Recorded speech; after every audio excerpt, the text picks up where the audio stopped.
दोस्तों, स्वागत है आपका आपके चैनल एग्ज़ाम राही में। और एनसीईआरटी रीडिंग के क्रम में आज हम क्लास 7th की हिस्ट्री एनसीईआरटी का चैप्टर नंबर 6 पढ़ेंगे, जिसका शीर्षक है नगर, व्यापारी और शिल्पी जन। अर्थात इस चैप्टर के बारे में हम नगर के बारे में थोड़ा सा जानेंगे, व्यापारियों के बारे में जानेंगे और शिल्पियों के बारे में जानेंगे। जैसा कि आपको पता है कि हम एनसीईआरटी की रीडिंग कर रहे हैं और उसके जो मेन पॉइंट हैं उनको नोट करते हुए चल रहे हैं। इसके बाद हम लोग एडवांस की क्लास में जाएंगे, फिर टेस्ट की तरफ जाएंगे। बीच बीच में भी आपके टेस्ट होते रहेंगे जो हम एडवांस में जाएंगे। अभी हम एनसीईआरटी को पढ़ने के क्रम में आगे चलते हैं और मैं आपको ये विश्वास दिलाता हूँ कि हिस्ट्री के लिए आपको इस चैनल के बाद कहीं भी कुछ भी पढ़ने की ज़रूरत नहीं पड़ेगी। इस चैनल पे आपको हिस्ट्री का टोटल मटेरियल फ्री अवेलेबल होगा। चलिए हम लोग शुरुआत करते हैं। और अगर आपको हमारा ये प्रयास अच्छा लगता है तो हमारे इस वीडियो को कम से कम उन लोगों तक ज़रूर शेयर करिए जिनकी पहुंच किताबों तक नहीं है। स्मार्टफोन आज लगभग लोगों के पास पहुंच बना चुका है, लेकिन किताबों की पहुंच अभी भी सबके पास नहीं है। तो अगर आपके छोटे से प्रयास से किसी को पढ़ने का मौका मिल सकता है तो इससे अच्छी बात और कुछ नहीं हो सकती। तो आप लोग वीडियो को शेयर करिए, लाइक करिए, कमेंट करिए कि और किस सुधार की आवश्यकता है और आप किस तरह से पढ़ना चाहते हैं। चलिए हम लोग चैप्टर पे चलते हैं। एक मध्ययुगीन नगर की यात्रा पर कोई यात्री उस नगर के बारे में कैसी आकांक्षाएं रखता होगा। यह इस बात पर निर्भर करता है कि वह नगर किस प्रकार का था। क्या वह एक मंदिर था या एक प्रशासनिक केंद्र, एक वाणिज्यिक शहर, एक पत्तन नगर अथवा किसी अन्य प्रकार का शहर था। वस्तुतः कई नगर तो एक साथ अनेक प्रकार के थे। वे प्रशासनिक नगर तथा मंदिर नगर होने के साथ साथ वाणिज्यिक कार्यकलापों और शिल्प उत्पादन के केंद्र भी थे। अब आप यहाँ पे देख रहे हैं कि पीछे आपने देखा था चैप्टरों में कि जो राजा लोग थे वो अपने वैभव को दिखाने के लिए, अपने सामर्थ्य को, अपने शक्तिशाली होने को दिखाने के लिए अनेक तरह के बड़े बड़े मंदिरों का निर्माण करवाते थे। तो जो एक व्यापारी आ रहा है वो किस किस जगह की यात्राएं कर रहा है, वहाँ पे उसको क्या क्या चीज़ें दिख रही हैं, वो उसी हिसाब से उस नगर के बारे में सोचेगा। व्यापारिक नगर है तो वहाँ पे व्यापार के बारे में सोचेगा। मंदिर का नगर है, मंदिर है तो वहाँ पे मंदिर से संबंधित जो भी धार्मिक क्रियाकलाप होगा उनके बारे में सोचेगा। प्रशासनिक केंद्र है तो वहाँ प्रशासन के बारे में सोचेगा। तो ऐसे ये जो जहाँ जैसा होगा, और ऐसा नहीं हो सकता कि सारे मंदिर या सारे जो केंद्र हैं वो मंदिर के केंद्र हों या प्रशासनिक हों। कई सारे ऐसे भी रहे होंगे जिनमें एक साथ सभी समावेशित रहे होंगे। यहाँ पे इसकी बात कर रहा है, मैं आपको यहाँ पे दिखाता हूँ कि जो कुछ व्यापारिक केंद्र थे बड़े बड़े भारत के संदर्भ में आपको यहाँ पे दिखाता हूँ। और ये आपसे स्पष्ट कर देता हूँ कि मैं यहाँ पे जो आपको दिखा रहा हूँ इनको आपको अपने मैप में लोकेट कर लेना चाहिए। ये चीज़ें आपको हमेशा मिलती रहेंगी। जैसे आप यहाँ पे देख रहे हैं सूरत, ये गुजरात के में पड़ेगा। और इसको आप देखिए, इसको लोकेट भी करिए, इसको आप बड़े अच्छे से अपने दिमाग में बैठा के रखिए। सूरत कहाँ पे है, हम्पी का लोकेशन क्या है। यहाँ पे देखिए आपको हम्पी दिखाई दे रहा है, हम्पी की लोकेशन क्या है। उसके बाद मछलीपट्टनम की लोकेशन क्या है। इन तीन, कम से कम इन तीनों को तो आपको एकदम से याद रखना चाहिए, क्योंकि ये तीनों आपको शुरू से लेकर के अंत तक यहाँ की मॉडर्न हिस्ट्री, कंटेम्प्रेरी हिस्ट्री तक मिलते रहेंगे। तो आप इनको याद रखिए। और भी तमाम यहाँ पे आप देख रहे हैं वृंदावन, अजमेर, अहमदाबाद, मुर्शिदाबाद, कलकत्ता, ये भी किसी की राजधानी हुआ करती थी, आपने पढ़ा है। सोमनाथ मंदिर, सोमनाथ यहाँ पे था जिस पे बहुत बार आक्रमण हुआ। तो इस तरह से आपने देखा यहाँ पे। और अब लोग हम लोग आगे चलते हैं। यहाँ पे अब हम प्रशासनिक केंद्र के बारे में जानकारी लेंगे। अध्याय 2 में आपने चोल वंश के बारे में पढ़ा। आइए हम अपनी कल्पना के घोड़े पर सवार होकर चोल राजाओं की राजधानी तंजावुर, जैसा कि वह 1000 पहले था, की यात्रा पर चलें। अब यहाँ पर आपके लिए जो नोट करने वाली चीज़ है वो आपको बातों बातों में ही मिल गया है कि चोल राजाओं की राजधानी क्या हुआ होती थी। तो आप उनकी राजधानी तंजावुर होती थी। आप इसको नोट करिए। वर्ष में 12 महीने बहने वाली कावेरी नदी इस सुंदर नगर के पास बहती है। राजा राजराज चोल द्वारा निर्मित राजराजेश्वर मंदिर की घंटियां बजती हुई सुनाई देती हैं। लोग नगर के वास्तुकार कुंजर मल्लन राजराज पेरुथच्चन की वास्तुकला की प्रशंसा करते हुए नहीं थकते।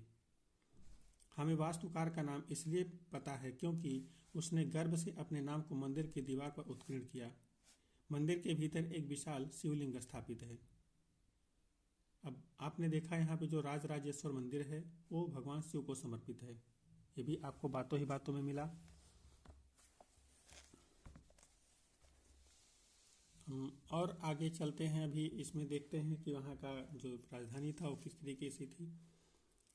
इस मंदिर के अलावा नगर में अनेक राजमहल हैं जिसमें कई मंडप बने हुए हैं। राजा लोग इस मंडपों में अपना दरबार लगाते हैं। आपने मंडप के बारे में पीछे पढ़ा था। अब अगर आप यहाँ पे नए आए हैं, आपको मंडप नहीं पता है, तो इसीलिए आपको एनसीईआरटी शुरू से पढ़ने की आवश्यकता थी और मैं इसीलिए आपको शुरू से पढ़ा रहा था और मैं इसको कंटिन्यू 12th क्लास तक करूँगा ठीक इसी तरीके से। यहाँ से वे अपने अधीनस्थों के लिए आदेश जारी करते हैं। नगर में सैन्य शिविर भी बने हैं। नगर उन बाजारों की हलचल से भरा हुआ है जहाँ अनाज, मसालों, कपड़ों और आभूषणों की बिक्री हो रही है। नगर के लिए जल की आपूर्ति कुओं और तालाब से होती है। तंजावुर और उसके निकटवर्ती नगर उरैयूर के सालीय बुनकर मंदिर के उत्सव के लिए झंडे झाड़ियाँ बनाने का कपड़ा, राजा और अभिजात वर्ग के लिए बढ़िया सूती वर्ग और जनसाधारण के लिए मोटा सूती वस्त्र तैयार कर रहे हैं। यहाँ से कुछ दूरी पर स्वामी मलाई में स्थापित अथवा मूर्तिकार उत्तम कांस्य मूर्तियाँ तथा लंबे सुंदर घंटा धातु के दीप बना रहे हैं। अर्थात जो चोल राजाओं की राजधानी तंजावुर है, ये वहाँ का वर्णन कर रहा है कि वहाँ पे नगरों में कैसा हलचल है। व्यापारी वहाँ पे आ रहे हैं तो क्या देख रहे हैं, या कोई यात्री आ रहा तो क्या देख रहा है, मंडपों में राजा क्या करते हैं, इस तरह से वहाँ का एक सुंदर वर्णन कर रहा है। आप लोग देख रहे हैं यहाँ पे कि वो वहीं की विशेषताएं बता रहा है, कैसे वहाँ पे क्या चीज़ें हो रही थी। आपने यहाँ पे अभिजात वर्ग का एक शब्द सुना, अभिजात वर्ग, ये आप पीछे पढ़ चुके हैं, फिर भी मैं आपको बता देता हूँ। अभिजात वर्ग मतलब होता है उच्च वर्ग। उसमें राजा भी शामिल होते हैं और राजा के बाद जो भी उनके समकक्ष हैं वो शामिल होते हैं। साथ ही साथ जो समाज के उच्च वर्ग होते हैं, उच्च वर्ग में होते हैं, अर्थात जिनके पास धन दौलत ज़्यादा होती है, या क्षत्रिय वर्ग, ब्राह्मण वर्ग, ये अभिजात वर्ग में आते हैं। मंदिर, नगर और तीर्थ केंद्र। तंजावुर एक मंदिर नगर का भी उदाहरण है। अब यहाँ पे शायद आपको पॉइंट ना पता चला हो, लेकिन आपको यह पॉइंट याद कर लेना चाहिए। जो तंजावुर है वो मंदिर नगर का उदाहरण है। आपसे ये एग्जाम में पूछा जाएगा, पूछा जा चुका है ये, मंदिर नगर का उदाहरण बताइए। तो वहाँ पे तंजावुर जो है आप इसको याद रखिए, मंदिर नगर का भी उदाहरण है। मंदिर नगर नगरीकरण का एक अत्यंत महत्वपूर्ण प्रतिरूप प्रस्तुत करते हैं। नगरीकरण नगरों के विकास की प्रक्रिया है। मंदिर अक्सर समाज और अर्थव्यवस्था दोनों के लिए ही अत्यंत महत्वपूर्ण होते थे। शासक विभिन्न देवी देवताओं के प्रति अपना भक्ति भाव दर्शाने के लिए मंदिर बनाते थे। वे मंदिरों को भूमि एवं धन अनुदान में देते थे, जिनकी आय से धार्मिक अनुष्ठान विधि विधान से संपन्न किए जाते थे। तीर्थयात्रियों तथा पुरोहित पंडितों को भोजन कराया जाता था और पर्वोत्सव मनाए जाते थे। मंदिर के दर्शनार्थी भी दान दक्षिणा दिया करते थे। आपने पीछे पढ़ा था कि मंदिर इतने ज़्यादा संपन्न होते थे कि जब भी कोई आक्रमणकारी आता था तो मंदिरों पे ही आक्रमण करता था, क्योंकि मंदिर जो बनाए जाते थे वो बनाए ही इसीलिए जाते थे कि राजा उन्हीं के माध्यम से अपने सामर्थ्य को प्रस्तुत करता था, लोगों के सामने रखता था। तो जो आक्रांता होते थे वो उसके प्रति अनायास ही आकर्षित होते थे और वहाँ पे वो आक्रमण करते थे और बहुत सारे धन दौलत को लूट के ले जाते थे। यहाँ पे एक एक्स्ट्रा पॉइंट आपके लिए दिया गया है, हालांकि ये बहुत आपके काम का नहीं, लेकिन इसमें एक पॉइंट है इसलिए मैं आपको इसे पढ़ा रहा हूँ। कांसा, घंटा धातु और लुप्त मोम तकनीकी, ये क्या तकनीकी होती थी इसके बारे में थोड़ा सा जान लेते हैं। कांसा एक मिश्र धातु होती है। आप कांसे को याद रखिए, मैं इसी मेन पॉइंट की बात कर रहा था। जो कांसा है इसको आप याद रखिए। ये मिश्र धातु है जो तांबे और रांगे टिन के मेल से बनती है। आपके लिए जो सबसे मेन पॉइंट है यही है, कांसा किससे बना होता है, तांबा और रांगे या टिन से बना होता है। ये एग्जाम में पूछा गया है। घंटा धातु में रांगे का अनुपात किसी भी अन्य किस्म के कांसे से अधिक होता है। यह घंटे जैसी धुन उत्पन्न करती है। चोलकालीन कांस्य मूर्तियां लुप्त मोम तकनीक से बनाई जाती है। इस प्रविधि के अंतर्गत सर्वप्रथम मोम की एक प्रतिमा बनाई जाती थी। इसे चिकनी मिट्टी से पूरी तरह लीप कर सूखने के लिए छोड़ दिया जाता था। जब वह पूरी तरह सूख जाती थी तो उसे गर्म किया जाता था और उसके मिट्टी के आवरण में एक छोटा सा छेद बनाकर उस छेद के रास्ते सारा पिघला हुआ मोम बाहर निकाल लिया जाता था। फिर चिकनी मिट्टी के खाली सांचे में उसी छेद के रास्ते पिघली हुई धातु भर दी जाती थी। जब वह धातु ठंडी होकर ठोस हो जाती थी तो चिकनी मिट्टी के आवरण को सावधानी पूर्वक हटा दिया जाता था और उसमें से निकली प्रतिमा को साफ करके चमका दिया जाता था। तो इस तरह से आपने देखा कि किस तरह से इन लोगों के पास टेक्निक थी मूर्तियां बनाने की, कितने अच्छे तरीके से लोग परिचित थे मूर्तियां बनाने की कला से, और किस तरह से कांसे का उपयोग करते थे और किस तरह से मिट्टी का लेप करते थे, उसमें से मोम को बाहर निकाल लेते थे, फिर उसी में वापस धातु को भर करके एक अच्छी सुंदर मूर्ति को बना देते थे। ये चीज़ें दर्शाती हैं कि टेक्नोलॉजी उनकी भी पीछे नहीं थी, अच्छी खासी टेक्नोलॉजी उन लोगों के पास में हुआ करती थी। मंदिर के कर्ता धर्ता मंदिर के धन को व्यापारी एवं साहूकारों में लगाते थे, व्यापार एवं साहूकारी में लगाते थे। शनै शनै समय के साथ बड़ी संख्या में पुरोहित, व्यापार, पुजारी, कामगार, शिल्पी, व्यापारी और मंदिर तथा उसके दर्शनार्थियों एवं तीर्थयात्रियों की आवश्यकताओं को पूरा करने के लिए मंदिर के आसपास बसते गए। इस प्रकार मंदिर नगरों का विकास हुआ। आपने देखा यहाँ पे मंदिर नगर का विकास कैसे हुआ। तो जो मंदिर थे उसके आसपास व्यापारी, तीर्थयात्री तमाम लोग बसते गए और मंदिर से संबंधित कार्यों को करते रहते थे वो।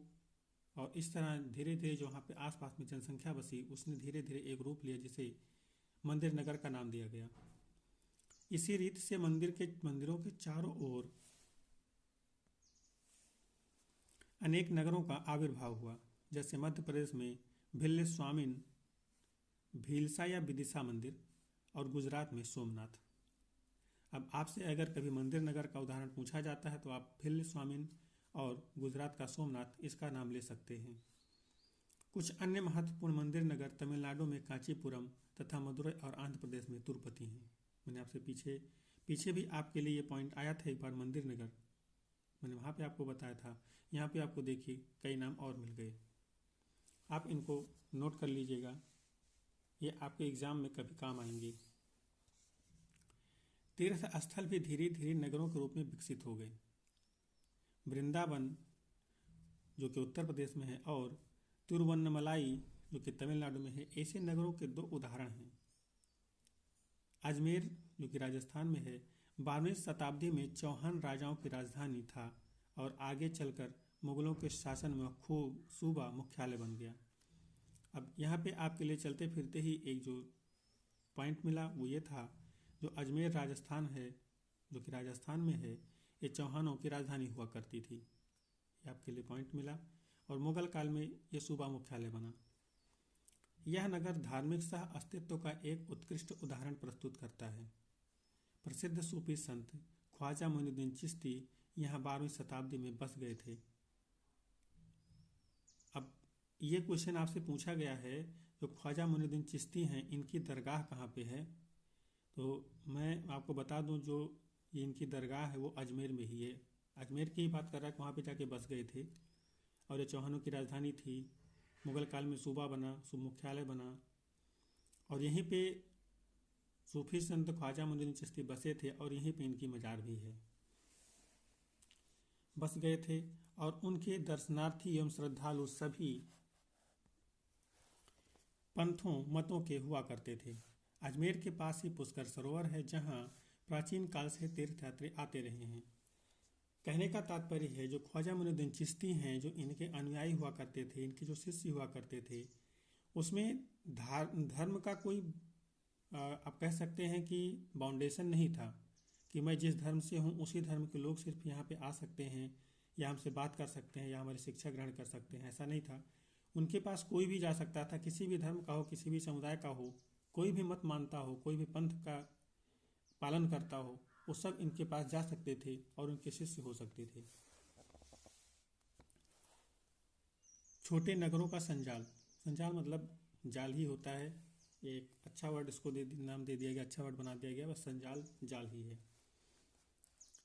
8वीं शताब्दी से ही उपमहाद्वीप में अनेक छोटे छोटे नगरों का संजाल सा बिछने लगा।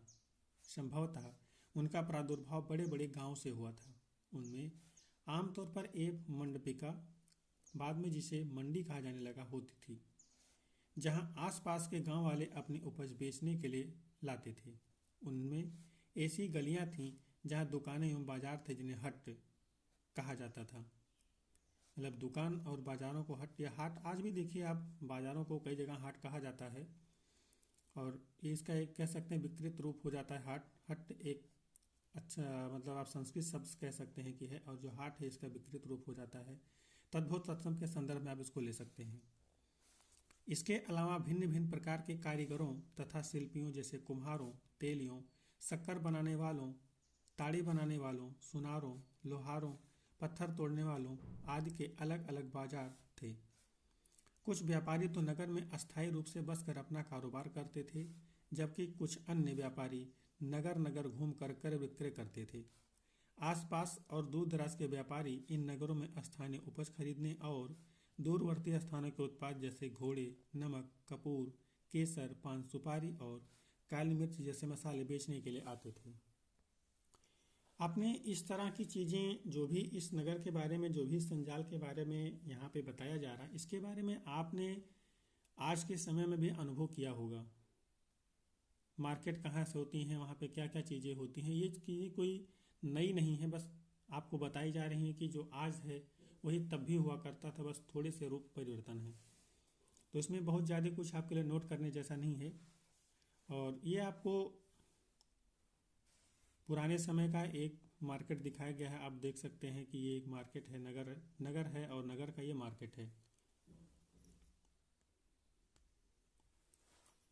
आमतौर पर कोई सामंत यानी परवर्ती काल का जमींदार इन नगरों में या इनके आसपास किलेबंदी कर महल बना लेता था। ऐसे सामंत व्यापारियों, शिल्पकारों तथा उनके व्यापार की वस्तुओं पर कर लगाते थे और कभी कभी इन करों के संग्रह का अधिकार उन स्थानीय मंदिरों को प्रदान कर देते थे जिनका निर्माण स्वयं उनके द्वारा या धनाढ़ व्यापारियों द्वारा कराया गया होता था। ऐसे अधिकारों का उल्लेख अभिलेखों में किया गया है जो आज भी पाए जाते हैं। आपने यहाँ पे व्यापार के क्रम में जो कर लगाए जाते थे उनके बारे में देखा, तो जहाँ पे मंदिर नगर होते थे, मंदिर के आसपास के जो क्षेत्र होते थे, वहाँ पे कई बार वहाँ जो राजा लोग होते थे वहाँ पे कर वसूलने का कार्य जो है वो वहाँ के उसी मंदिर प्रबंधन को ही दे देते थे और वो लोग करवाते थे। यहाँ पे हम लोग थोड़ा सा बाजारों पर कर के बारे में एक छोटा सा वृत्तांत है, इसको देखते हैं। यह राजस्थान से प्राप्त एक 10वीं शताब्दी के अभिलेख का सारांश है जिसमें वे शुल्क दिए गए हैं जो मंदिर प्राधिकारियों द्वारा वस्तुओं के रूप में वसूल किए जा सकते हैं। अब देखिए मंदिर प्रशासन जो कर वसूल रहा है उसकी जानकारी यहाँ पे है कि वो लोग क्या क्या कर के रूप में वसूल करते थे। शक्कर और गुड़, रंग, धागा, रुई, नारियल, नगर, नमक, सुपारी, मक्खन, तिल के तेल पर और कपड़े पर कर लगाए जाते थे। मतलब इन सारी चीज़ों पर कर लगाए जाते थे और कर के रूप में इनको भी इकट्ठा किया जाता था, इन चीज़ों को भी ले लिया जाता था। इसके अलावा व्यापारियों पर, धातु चीज़ें बनाने वालों, आशावकों, तेल, पशुचारे और अनाज के बोरों पर भी कर लगाए जाते थे। ये चीज़ें भी इकट्ठी हो सकती थी मंदिर के लिए, इस पर भी कर मंदिर प्रशासन लगाता था। इनमें से कुछ कर तो वस्तु रूप में और कुछ अन्य नगद रूप में वसूले जाते थे। देखिए मैंने आपको बताया कि इन चीज़ों को भी वसूला जाता था कर के रूप में, और जो नगद होता था पैसे के रूप में, जो कि उसमें सिक्के के रूप में हुआ करते थे, उनको भी वसूला जाता था। ऐसा नहीं था कि सिर्फ और सिर्फ वस्तु ही वसूले जाएंगे या सिर्फ सिर्फ सिक्के वसूले जाएंगे। जिसके जो कर के रूप में देने की क्षमता है वो उसी रूप में कर को चुका सकता था। बड़े और छोटे व्यापारी, हम देखते हैं और बड़े और छोटे व्यापारी के बारे में हमको पुराने समय के बारे में क्या जानकारी मिल रही है। व्यापारी कई प्रकार के हुआ करते थे, उनमें बंजारे लोग भी शामिल थे।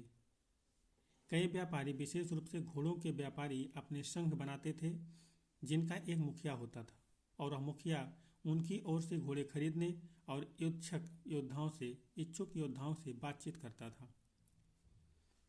चूंकि व्यापारियों को अनेक राज्यों तथा जंगलों से होकर गुजरना पड़ता था, इसलिए वे आमतौर पर काफिले बनाकर एक साथ यात्रा करते थे। एक साथ यात्रा करने से फायदा होगा कि अगर किसी पे कोई आपदा आती है तो सब मिल करके उसको सुलझा सकते हैं, या कोई हमला अगर होता है तो अगर कई लोग साथ में हैं तो उन्हें कोई दिक्कत नहीं होगी, वो उसको झेल सकते हैं। और अपने हितों की रक्षा के लिए व्यापार संघ बनाते थे। अब यहाँ पे एक शब्द आया, गिल्ड। व्यापार संघ को गिल्ड बोला जाता है, लेकिन ये एक तरह से इंग्लिश शब्द हो जाता है, लेकिन कई बार अंग्रेजी में आपके क्वेश्चन में एग्जाम में आपको इससे पूछ लिया जाता है गिल्ड क्या होते हैं, तो व्यापार संघ जो होते हैं उसे गिल्ड कहते हैं। दक्षिण भारत में 8वीं शताब्दी और परवर्ती काल में अनेक ऐसे संघ थे, उन्हीं व्यापार संघ की बात कर रहा है। उनमें सबसे प्रसिद्ध मणिग्रामम और नानादेशी थे। अब जो मणिग्रामम है और नानादेशी है ये आपके काम की है, इसे आप नोट कर लीजिए। मणिग्रामम और नानादेशी जो है व्यापारिक संघ हैं। ये व्यापार संघ प्रायद्वीप के भीतर और दक्षिण पूर्व एशिया तथा चीन के साथ भी दूर दूर तक व्यापार करते थे। ये संघ हैं और एक साथ रहते हैं, और इन संघों का जो व्यापार है वो दूर दूर तक है, अलग अलग देशों में भी है। इसके अलावा चेट्टियार और मारवाड़ी ओसवाल भी जैसे समुदाय भी थे। अब चेट्टियार और मारवाड़ी भी आप इसको नोट कर लीजिए। ये एक समुदाय हैं जो आगे चलकर देश के प्रधान व्यापारी समूह बन गए। ये आपको प्राचीन के संदर्भ में पूछा जा सकता है, चेट्टियार और मारवाड़ी कौन थे, तो ये व्यापारिक समुदाय थे। गुजराती व्यापारियों में हिंदू बनिया और मुस्लिम बोहरा दोनों समुदाय शामिल थे। वे दूर दूर तक लाल सागर के बंदरगाहों व फारस की खाड़ी, पूर्वी अफ्रीका, दक्षिण पूर्व एशिया तथा चीन से व्यापार करते थे। अब आप अपने मैप को खोलिए, आपके पास मैप जो है उसमें लाल सागर, फारस की खाड़ी, पूर्वी अफ्रीका, एशिया और चीन को आप ढूंढिए। ये आपका कार्य है, आप इसको जरूर से जरूर करिए। वे इन पत्तनों में कपड़े और मसाले बेचते थे और बदले में अफ्रीका से सोना और हाथी दांत एवं दक्षिण पूर्व एशिया और चीन से मसाले, टिन, मिट्टी के नीले बर्तन और चांदी लाते थे। तो यहाँ पे आपके लिए जो एक इम्पॉर्टेंट है वो है जो सोना है वो कहाँ से आता था, वो अफ्रीका से वो दक्षिण पूर्व एशिया से आता था, और चीन से उस वक्त मसाला लाया जाता था।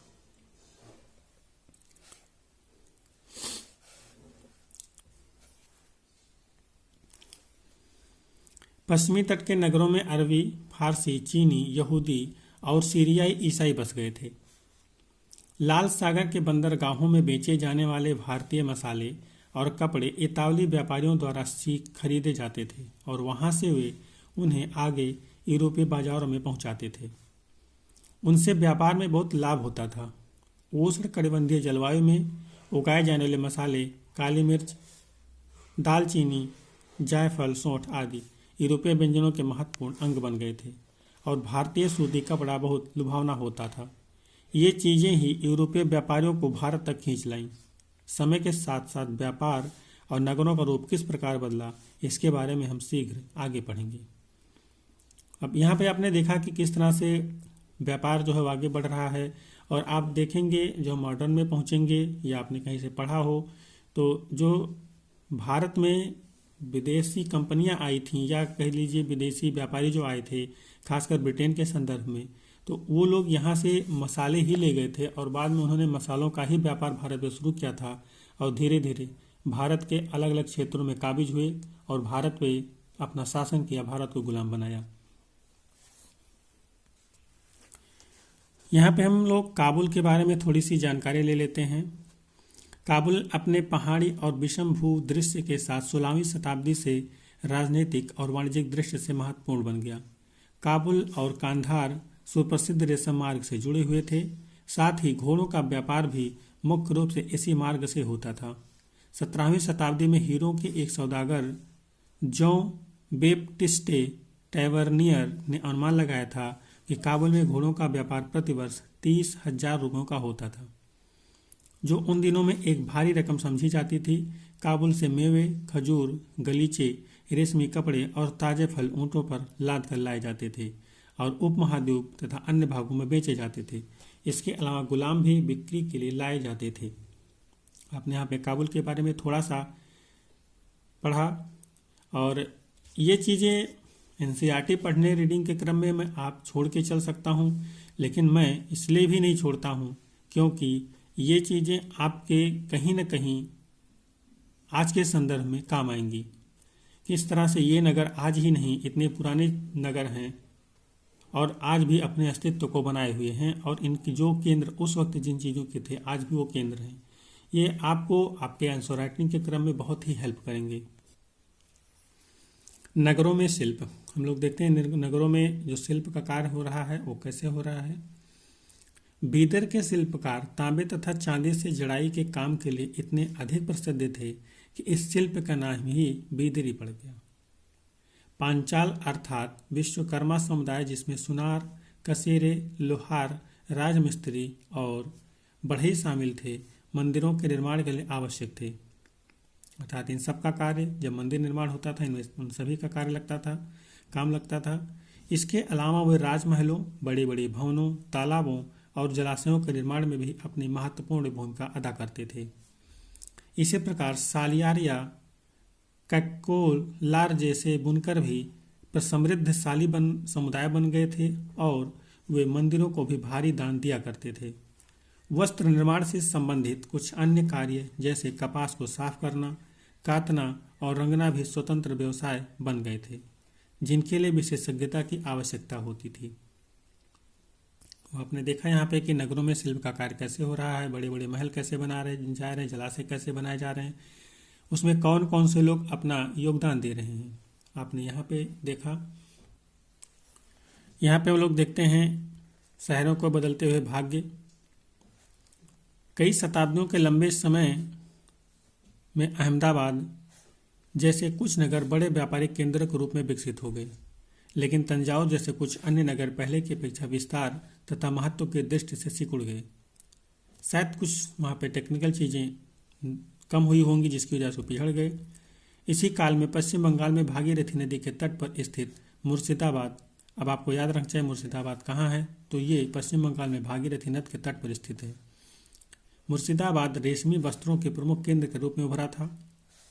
अब यहाँ पे एक पॉइंट आपको और याद रखना है, जो मुर्शिदाबाद है वो प्राचीन समय में रेशमी वस्त्रों के केंद्र के रूप में था। वह 1704 में बंगाल की राजधानी बन गया।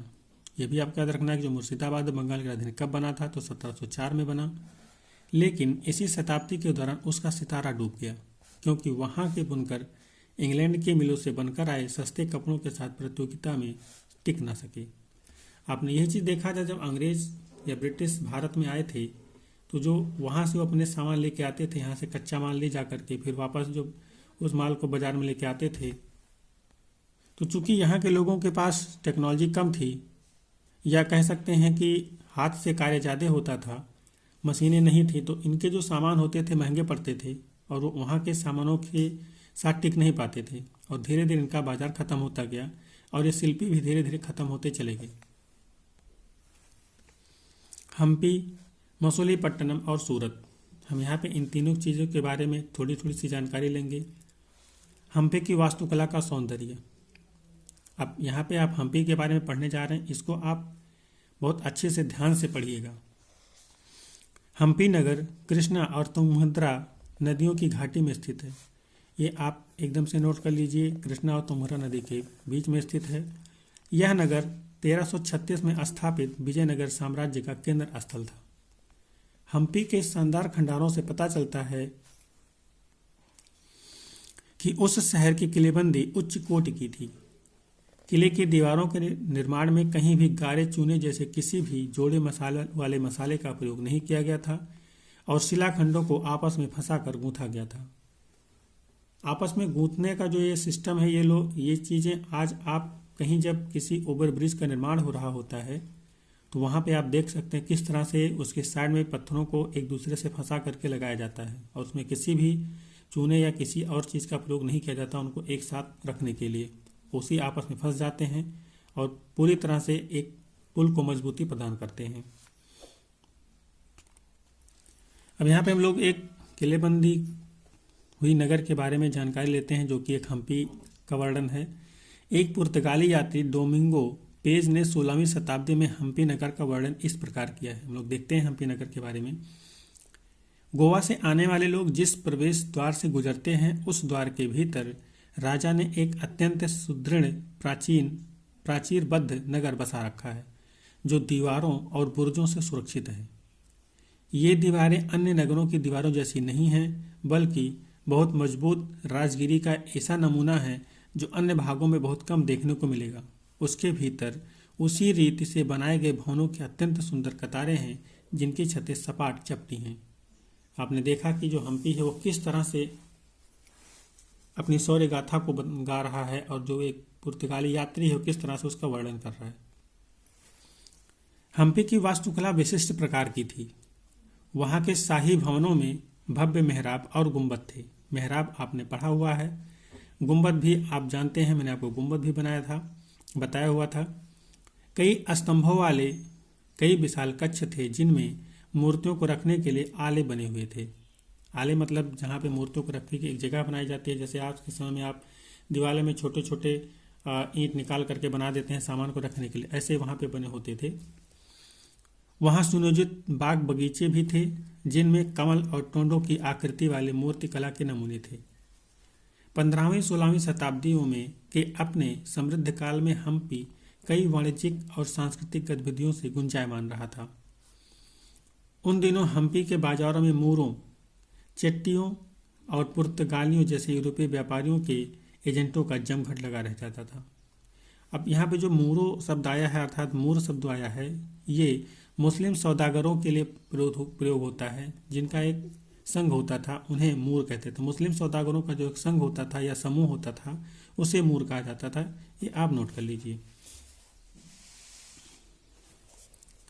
मंदिर सांस्कृतिक गतिविधियों के केंद्र होते थे और देवदासियां विरूपाक्ष या शिव मंदिर के अनेक स्तंभ वाले विशाल कक्षों में देव प्रतिमा राजा तथा प्रजाजनों के समक्ष नृत्य किया करती थीं।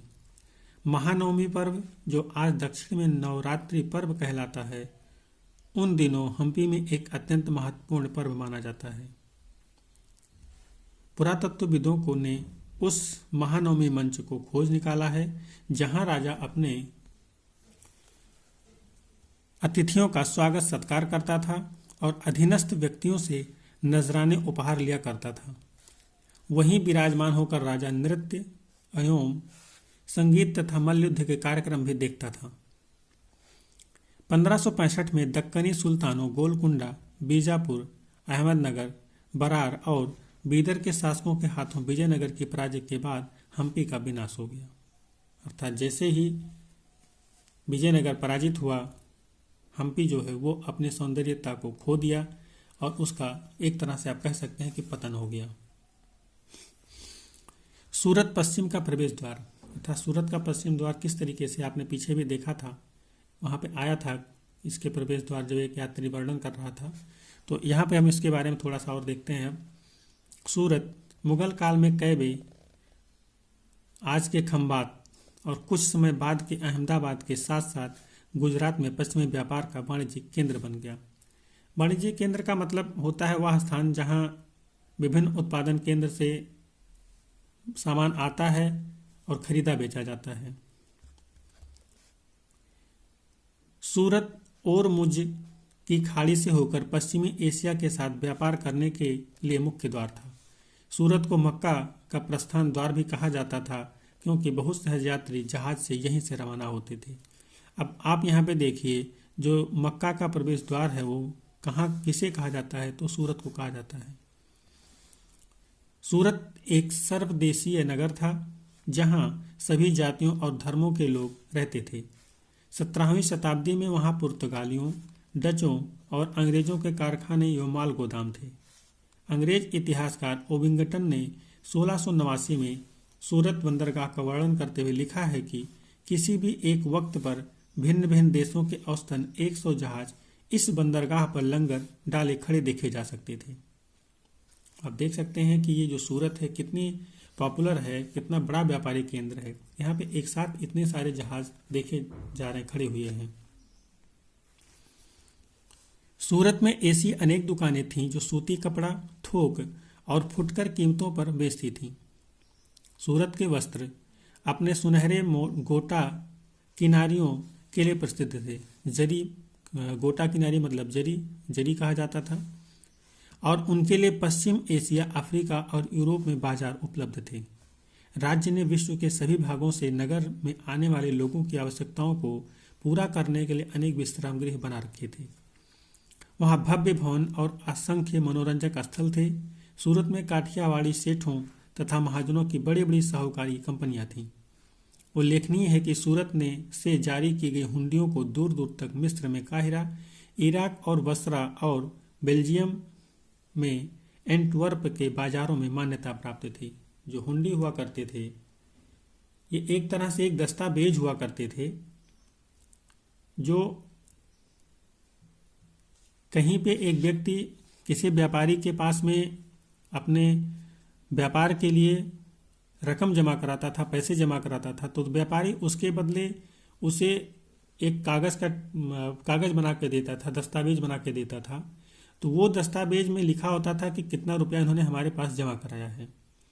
उस दस्तावेज को वो व्यापारी आगे ले जहाँ भी उसको व्यापार करना होता था, जहाँ तक वो मान्य होते थे, वहाँ पे लेके जाता था और वहाँ पे दिखाता था। तो उसी एक कागज़ के बदले उसे जो भी सामान चाहिए होता था उस मिल जाता था।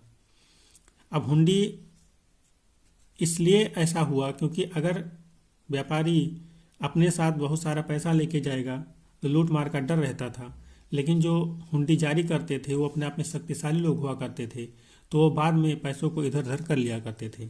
तो हुंडी वही था। किंतु 17वीं शताब्दी के अंतिम वर्षों में सूरत का भी अधः पतन प्रारंभ हो गया। जैसा आपने अभी पीछे देखा था कि एक नगर हम्पी जो था उसका पतन हो जाता है, वैसे इसका भी पतन होना प्रारंभ हो गया। इसके कई कारण थे। मुगल साम्राज्य के पतन के कारण बाजारों तथा उत्पादकता की हानि, पुर्तगालियों द्वारा समुद्री मार्गों पर नियंत्रण और बंबई से प्रतिस्पर्धा, जहां 1668 में अंग्रेजी ईस्ट इंडिया कंपनी ने अपना मुख्यालय स्थापित कर लिया था। आज सूरत एक महत्वपूर्ण वाणिज्यिक केंद्र है। तो आपने देखा यहाँ पे कि पुर्तगालियों ने जो समुद्र मार्ग पर कब्जा किया, उसकी वजह से मुगलों ने थोड़ा सा हतोत्साहित किया, उसकी वजह से जो सूरत है वो अपने भव्यता को खो रहा था। लेकिन आज वापस वर्तमान समय में ये सूरत जो है वापस व्यापार का एक बहुत बड़ा केंद्र है। जोखिम भरा दौर मछलीपट्टनम के लिए चुनौती। मछलीपट्टनम या मछलीपट्टनम नगर कृष्ण नदी के डेल्टा पर स्थित है। 17वीं शताब्दी में यह भिन्न भिन्न प्रकार की गतिविधियों का नगर था। अब जो मछलीपट्टनम है ये कृष्णा नदी डेल्टा पर स्थित है, तो आप इसको याद रखिए। ये चीज़ें आपको मैपिंग में काम आएंगी, आप इनको याद रखिएगा। हॉलैंड और इंग्लैंड दोनों देशों की ईस्ट इंडिया कंपनियों ने मछलीपट्टनम पर नियंत्रण प्राप्त करने का प्रयास किया, क्योंकि तब तक वह आंध्र तट का सबसे महत्वपूर्ण पत्तन बन गया था। मछलीपट्टनम का किला हॉलैंड वासियों ने बनाया था। अब यहाँ पे मछलीपट्टनम का एक छोटा सा वर्णन है। जो अंग्रेज हैं वहाँ उनका एक कह सकते हैं अधिकारी है या व्यापारी है, गुमास्ते विलियम मेथवर्ल्ड, जो 1620 में यहाँ का छोटा सा वर्णन प्रस्तुत करता है। इसको हम लोग देखते हैं। यह गोलकुंडा का मुख्य पत्तन है, जहाँ परम पूज्य ईस्ट इंडिया कंपनी अपना एजेंट रखती है। यह एक छोटा नगर है पर घना बसा हुआ है, बिना किसी चार दीवारी के और खराब तरीके से बना हुआ। न ही यह अच्छी जगह स्थित है। इसके सभी जल स्रोत खारे पानी के हैं। पहले यह एक गरीब मछुआरा नगर था। आगे चलकर यहाँ जहाज़ों के लंगर डालने की सुविधा हो गई, जिससे व्यापारी लोग यहाँ रहने लगे। और चूँकि हमारे तथा हॉलैंड के निवासी यहाँ इस तट पर आते जाते रहते हैं, यह उनके लिए निवास की व्यवस्था करता है। अर्थात सूरत ने किस तरह से अपना विकास किया, या आपने यहाँ पे देखा कि जो व्यापारी वर्ग यहाँ पे जब आने जाने शुरू हुए, नाव को लंगर डालने की शुरुआत हुई, व्यवस्था हो गई, उसके बाद ये जो है एक बहुत ही बड़ा व्यापारिक केंद्र बना था। गोलकुंडा के कुतुब शाही शासकों ने कपड़ों, मसालों और अन्य चीज़ों की बिक्री पर शाही एकाधिकार लागू किया, जिससे कि वहाँ का व्यापार पूरी तरह ईस्ट इंडिया कंपनी के हाथों में न चला जाए।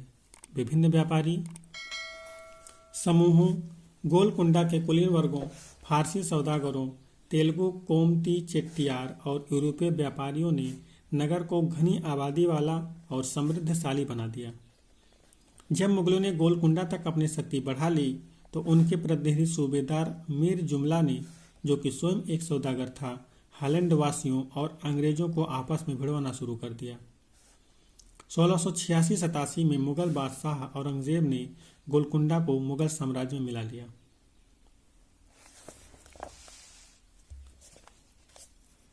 अब यूरोपीय कंपनियों के सामने अन्य विकल्प ढूंढने की समस्या आ खड़ी हुई। कंपनी की नई नीति के अंतर्गत केवल इतना ही पर्याप्त नहीं था कि पत्तन भीतरी प्रदेश के उत्पादन केंद्रों के साथ संबंध बनाए रखें, बल्कि इस बात की भी आवश्यकता महसूस की गई कि कंपनी के नए केंद्र एक साथ राजनीतिक, प्रशासनिक तथा वाणिज्यिक भूमिकाएं भी अदा करें। जब कंपनी के व्यापारी बंबई, कलकत्ता और मद्रास चले गए, तब मसूलीपट्टनम अपने व्यापार और समृद्धि दोनों ही खो बैठा और 18वीं शताब्दी के दौरान उसका अधः पतन हो गया और आज वह एक छोटे से जीर्ण शीर्ण नगर से अधिक कुछ भी नहीं है। आपने यहाँ पे देखा एक छोटा सा वर्णन कि किस तरह से एक नगर का पतन हो रहा है। और हम लोग आगे चलते हैं, नए नगर और व्यापारियों के बारे में पढ़ते हैं, कैसे नए नगर बस रहे हैं और व्यापारी आ रहे हैं। 16वीं और 17वीं शताब्दी में यूरोप के देश व्यापारिक उद्देश्यों से मसालों और कपड़ों की तलाश में लगे हुए थे, जो यूरोप और पश्चिमी एशिया दोनों जगह लोकप्रिय हो गए। अंग्रेजों, हॉलैंड वासियों और फ्रांसीसियों ने पूर्व में अपनी वाणिज्यिक गतिविधियों का विस्तार करने के लिए अपनी अपनी ईस्ट इंडिया कंपनियां बनाई। प्रारंभ में तो मुल्ला अब्दुल गफूर और वीरजी वोरा जैसे कुछ बड़े भारतीय व्यापारियों ने, जिनके पास बड़ी संख्या में जहाज थे, उनका मुकाबला किया, किंतु यूरोपीय कंपनियों ने समुद्री व्यापार पर अपना नियंत्रण स्थापित करने के लिए अपनी नौशक्ति का प्रयोग किया और भारतीयों को अपने एजेंट के रूप में कार्य करने के लिए मजबूर कर दिया। अंततः अंग्रेज उपमहाद्वीप में सर्वाधिक सफल वाणिज्यिक एवं राजनीतिक शक्ति के रूप में उभर कर स्थापित हो गए।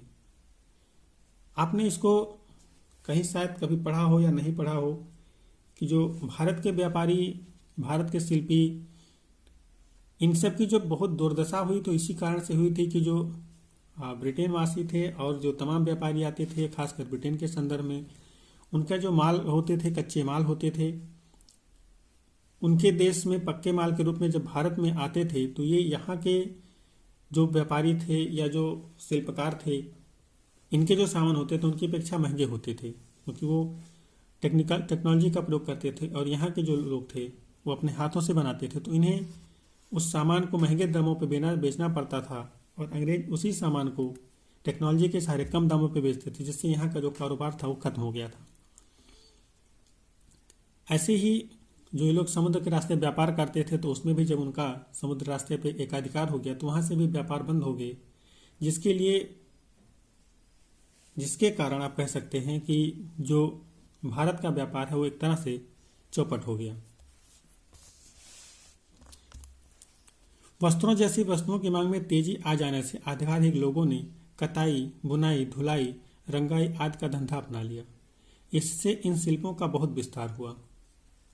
भारतीय वस्त्रों के रूप, रंग और डिजाइन अधिकाधिक परिष्कृत होते गए, किंतु इस काल में शिल्पकारों की स्वतंत्रता घटने लगी। शिल्पी जन पेशगी की प्रणाली पर काम करने लगे, जिसका अर्थ यह था कि उन्होंने जिन यूरोपीय एजेंटों से पहले ही पेशगी ले ली थी उन्हीं के लिए उन्हें कपड़ा बुनना होता था।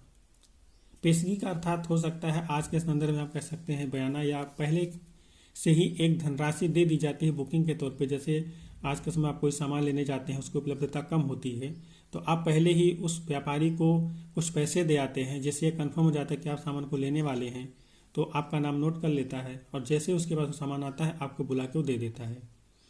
ऐसे यहाँ पे भी था कि जो जिन यूरोपीय एजेंटों से वो पहले पैसा ले लेते थे, यहाँ के जो शिल्पी होते थे, व्यापारी होते थे, तो उन्हें अपना माल तैयार करने के बाद सबसे पहले उनको ही देना होता था। अब बुनकरों को अपना कपड़ा या बुनाई के नमूने बेचने की स्वतंत्रता नहीं थी और इसकी वजह से उनके जो मार्केट में जाने की संभावना थी वो कम होती जा रही थी। उन्हें तो कंपनी के एजेंटों द्वारा निर्धारित डिजाइन के कपड़े उन्हीं की मांग के अनुसार बनाने पड़ते थे। एक तरह से आप कह सकते हैं कि अब ये लोग कंपनियों के अधिकार में जकड़ गए, जो कहेंगी वही इनको करना पड़ेगा। 18वीं शताब्दी में बंबई, कलकत्ता और मद्रास नगरों का उदय हुआ, जो आज प्रमुख महानगर हैं। ये आज के समय में भी महानगर हैं। शिल्प और वाणिज्य में बड़े बड़े परिवर्तन आए जब बुनकर जैसे कारीगर तथा सौदागर यूरोपीय कंपनियों द्वारा इन नए नगरों में स्थापित ब्लैक टाउन्स में स्थानांतरित हो गए। ब्लैक यानी देसी व्यापारियों और शिल्पकारों को इन ब्लैक टाउन्स में सीमित कर दिया गया, जबकि गोरे शासकों ने मद्रास में फोर्ट सेंट जॉर्ज और कलकत्ता में फोर्ट सेंट विलियम की शानदार कोठों में अपने आवास बनवाए। 18वीं शताब्दी ब्लैक टाउन्स का मतलब आप कह सकते हैं जहाँ पे कोई व्यवस्था नहीं है, एक तरह से कह लीजिए कि शहर से बाहर हैं या जो मुख्य केंद्र है वहाँ से बाहर हैं, जहाँ पे कोई सुविधा नहीं है, उनको आप ब्लैक टाउन्स कहेंगे। अंग्रेजों ने इनको वहाँ पे भेज दिया, तो अब ये मार्केट से भी दूर हो गए, केंद्र से दूर हो गए, तो अब इनकी जो स्वतंत्रता थी और कम हो गई। इसके विपरीत अंग्रेजों ने इन व्यापारिक केंद्रों में जो भी बड़े बड़े केंद्र थे, इनके सेंटर में ही अपने किले स्थापित किए, जिससे इनका जो वर्चस्व था और बढ़ता गया। यहाँ पे हम लोग वास्को डी गामा और क्रिस्टोफर कोलंबस के बारे में थोड़ी सी जानकारी लेंगे, क्योंकि वास्को डी गामा जो है वो आपको रास्ता खोजने के क्रम में हमेशा पढ़ाया जाता है। तो क्योंकि यहाँ पे इसके बारे में कुछ जानकारी है तो इसको हम लोग देख लेते हैं। 15वीं शताब्दी में यूरोपीय नाविकों द्वारा समुद्री मार्ग खोजने के अभूतपूर्व कार्य किए गए। उनमें से अनेक नाविक भारतीय उपमहाद्वीप तक पहुंचने का मार्ग खोजने और मसाले प्राप्त करने की इच्छा से प्रेरित थे। पुर्तगाली नाविक वास्को डी गामा उनमें से एक था, जो अटलांटिक महासागर पार करके अफ्रीका के समुद्री तट के साथ साथ यात्रा करते हुए हिंद महासागर होकर भारत पहुंचा। अब आप वास्को डी गामा के रास्ते को याद रखिए और इसे मैप में आप देखिए कि कहाँ कहाँ से होता हुआ भारत पहुंचा था। उसे अपनी पहली यात्रा को पूरा करने में 1 वर्ष से भी अधिक समय लगा। वह 1498 में कालीकट पहुंचा। अब यहाँ पे आपको ध्यान रखना है कि वास्को डी गामा भारत कब पहुंचा, तो 1498 में पहुंचा, और कहाँ पहुंचा, तो भारत के कालीकट के तट पर पहुंचा। अगले वर्ष पुर्तगाल की राजधानी लिस्बन लौट गया। इस समुद्री यात्रा के दौरान उसके 4 में से 2 जहाज नष्ट हो गए और 170 यात्रियों में से केवल 54 ही जीवित बचे। मतलब आप देखिए कि कितने दुर्गम रास्तों से होकर गुजरा होता हुआ होगा, कितने कठिनाइयों का उसने समुद्र में सामना किया होगा कि 170 लोगों के साथ चलता है और फिर 54 बचते हैं। इन प्रत्यक्ष खतरों के बावजूद जो मार्ग खोले या खोजे गए वो अत्यंत लाभकारी सिद्ध हुए और उसके बाद तो अंग्रेज, हॉलैंडवासी और फ्रांसीसी नाविकों ने भी उनका अनुकरण करना प्रारंभ कर दिया। एक तरह से कह सकते हैं कि जिस जगह से, जिस मार्ग से लोग गुजरने से डरते थे, लोग खोज नहीं पा रहे थे, अब वो लोग उसका उपयोग करने लगे थे। भारत पहुंचने के लिए समुद्री मार्गों की खोज का एक अन्य सुपरिणाम निकला जिसकी किसी को आशा नहीं थी। एक इटली वासी क्रिस्टोफर कोलंबस ने भारत पहुंचने का मार्ग खोजने के लिए अटलांटिक महासागर को पार करके पश्चिम की ओर यात्रा करने का निश्चय किया। हम लोग कोलंबस के बारे में पढ़ रहे हैं, ये ध्यान रहे। ये कहाँ से चल रहा है इसको भी आप लोग जरूर मैप में देखिए। उसका सोचना था कि चूंकि पृथ्वी गोल है इसलिए वह पश्चिम की ओर से ही भारत पहुंच सकता है। वह 1492 में वेस्ट इंडीज के तट पर पहुंचा। वेस्ट इंडीज का नाम इसी भ्रांति के कारण पड़ा। उसके पीछे स्पेन और पुर्तगाल के नाविक भी विजेता भी वहां आते रहे और उन्होंने मध्य और दक्षिणी अमेरिका के बड़े बड़े भागों को अपने कब्जे में कर लिया और अक्सर उन प्रदेशों की पहले वाली बस्तियों को नष्ट कर दिया। आपने देखा कि वास्को डी गामा और क्रिस्टोफर कोलंबस ये किस तरह से मार्गों की खोज कर रहे हैं और अलग अलग रास्ते इन्होंने खोजे व्यापार करने के लिए। तो इस तरह से इस चैप्टर की रीडिंग यहाँ पे कंप्लीट होती है। अब यहाँ पे इस चैप्टर के क्वेश्चन हैं। हर बार की तरह मैं आपसे फिर यही कह रहा हूँ, आप इन क्वेश्चनों को सॉल्व करिए। ये आपको एक अलग ही दिशा देंगे, आपके दिमाग को एक अलग दिशा देंगे, आपके दिमाग के सोचने समझने की क्षमता को विकसित करेंगे। आप इन क्वेश्चनों को ध्यान से देखिए और इनको करने की कोशिश करिए। और लिखने के क्रम में आप इनको 100-150 शब्दों में ही लिखिए, ज़्यादा मत लिखिए। ये आपके लिए इतना पर्याप्त होगा। आप इनको देख सकते हैं कि ये यहाँ पे क्वेश्चन है और कैसे कैसे क्वेश्चन को कैसे डील किया जाता है। जब आप थोड़ा थोड़ा लिखते रहेंगे तो आपको अपने आप एक आइडिया आ जाएगा। यहाँ पे आइए समझें। यहाँ पे समझने के लिए कुछ चीज़ें दी गई हैं। मैंने ये आपको अंदर अच्छे से बताया था। जैसे आपके विचार से मंदिरों के आसपास नगर क्यों विकसित हुए, मैंने आपको बताया था। मंदिरों के निर्माण तथा उसके रखरखाव के लिए शिल्पी जल कितने महत्वपूर्ण थे, मैंने आपको ये भी बताया था। लोग दूर दूर के देशों प्रदेशों से सूरत क्यों आते थे, मैंने आपको ये भी बताया। कलकत्ता जैसे नगरों में शिल्प उत्पादन तंजावुर जैसे नगरों के शिल्प उत्पादन से किस प्रकार भिन्न था, मैंने आपको ये सारी चीज़ें बताई हुई थी। आप इनको वापस से एक बार सोचिए और फिर इधर आगे देखिए। आइए चर्चा करते हैं, आइए करके देखते हैं।